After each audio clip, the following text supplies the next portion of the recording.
Your life, your rules. Unlocked with Huawei Mate 7's advanced fingerprint security on a 6-inch display. Huawei Mate 7. Huawei.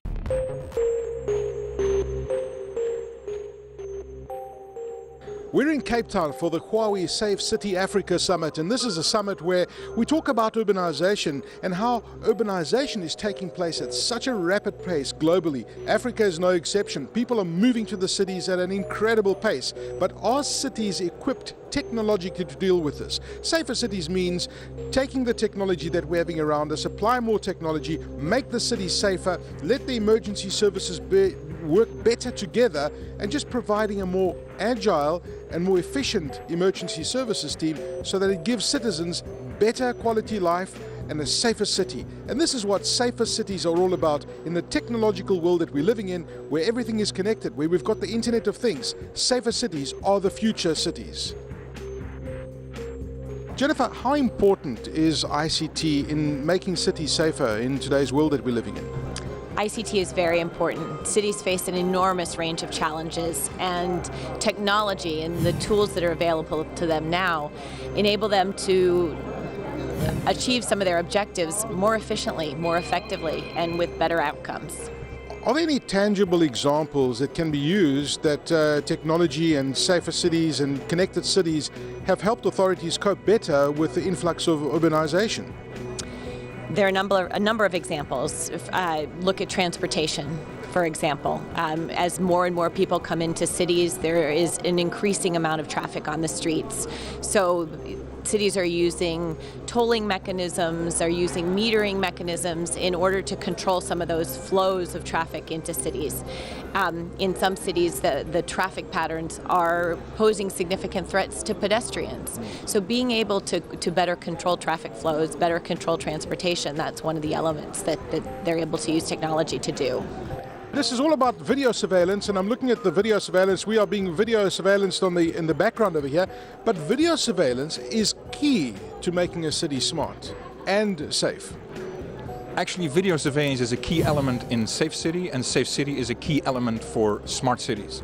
What we're trying to do here is at this summit for Huawei Safe City Africa Summit in 2015 is to show how we're aggregating these different video streams and communication streams into one integrated application layer that is easy to understand and easier to distribute across the different teams that you need when an escalation takes place and you need to make decisions faster than today. How many cameras per square kilometer, let's say, would a city need to become completely efficient? Because there's no point in just putting 1 or 2 cameras in a square kilometer area. How many cameras make a city efficient? It's very difficult to pin down exactly how much cameras you need.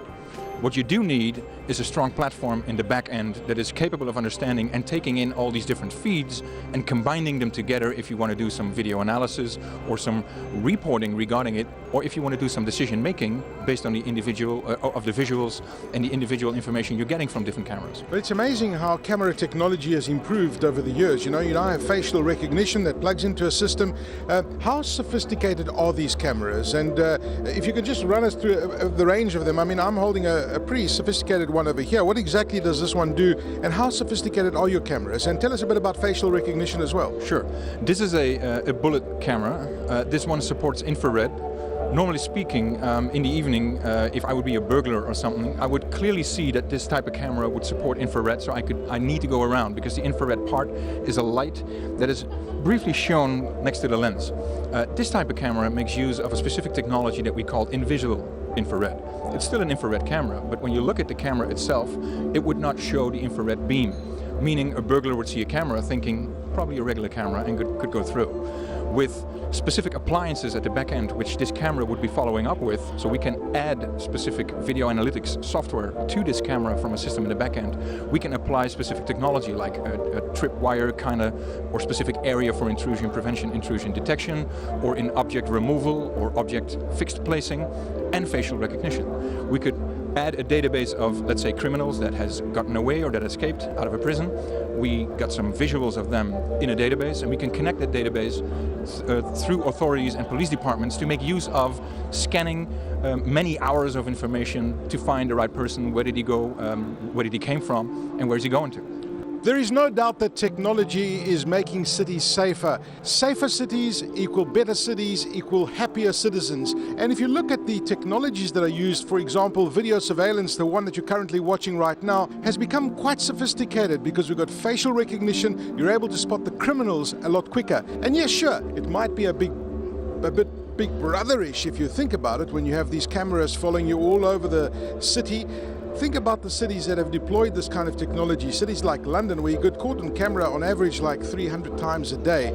But the truth is, that city is now safer. So would you like to have Big Brother on the one hand and feel safe, or not have Big Brother and have a city full of criminals and your life in danger all the time? This is what Safe Connected Cities is about, and this is what the Huawei Safe City Summit has been all about.